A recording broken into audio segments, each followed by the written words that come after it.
For over 70 years, the world lived under the shadow of one superpower, the United States of America. Its dollar ruled the markets, its military bases dotted the globe, and its culture defined modern life. But empires never last forever. Today, while most eyes still look to Washington, a quiet shift is taking place. A new power rises, one that prefers silence over spectacle. China.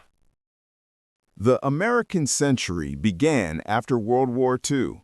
The United States rebuilt Europe, dominated global trade, and created the international order we know today, the IMF, the World Bank, and the UN. The US dollar became the world's lifeline, and Washington became the planet's decision center. But with dominance came debt, division, and dependence. While America expanded, China observed. For decades, it stayed silent, rebuilding from within, investing in education, manufacturing, and long-term planning. In the 1980s, few believed that a nation once closed to the world would become its factory. Fewer still imagined it could one day challenge the United States itself. In 2008, while the American financial system collapsed, China saw opportunity. As Wall Street burned, Beijing bought companies, resources, and global influence. It launched massive infrastructure projects and loans across Africa, Asia, and Europe. The world was in crisis. China was expanding quietly. China's Belt and Road Initiative became the backbone of its new global empire.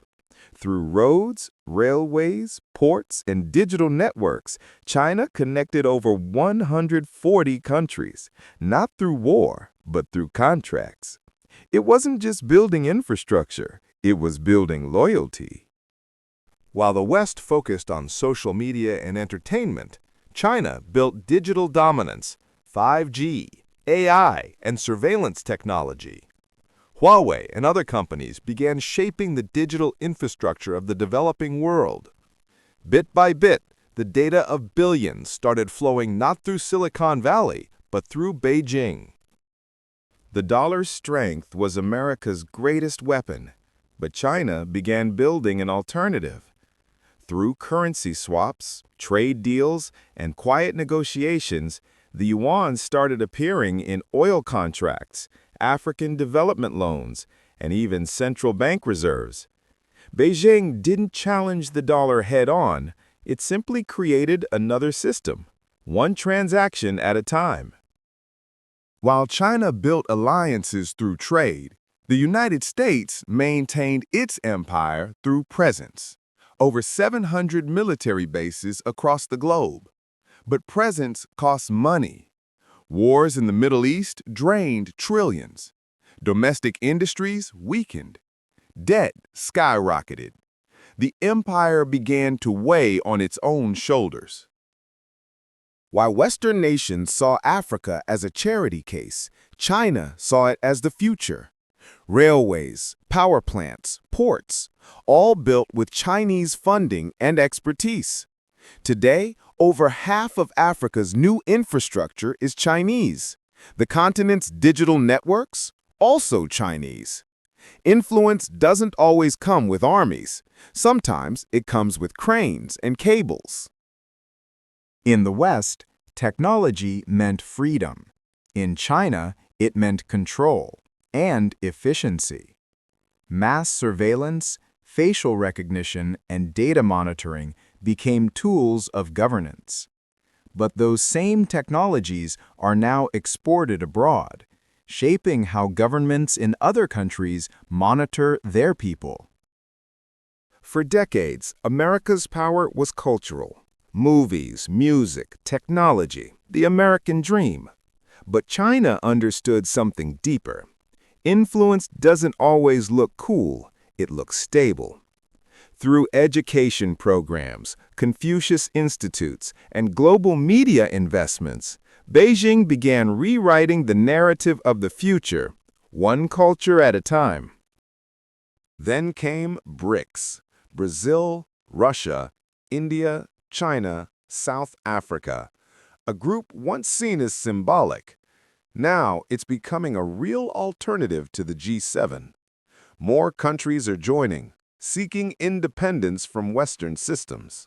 At the heart of it all, China, the quiet architect of a new global order. Today, more than 40% of global trade no longer uses the dollar.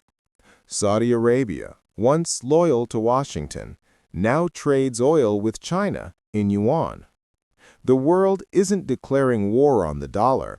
It's simply moving on, slowly, quietly, inevitably. Washington still holds unmatched military power and global alliances, but power today is more than weapons. It's about supply chains, chips, data, and narrative, and in each of these, China is no longer following, it's leading. The American century shaped the modern world, but history is a relay, not a throne. The baton has been passed, perhaps without a fight. As the West debates its identity, China quietly defines the next chapter. The question isn't whether America fell. It's whether the world was ready for what comes next.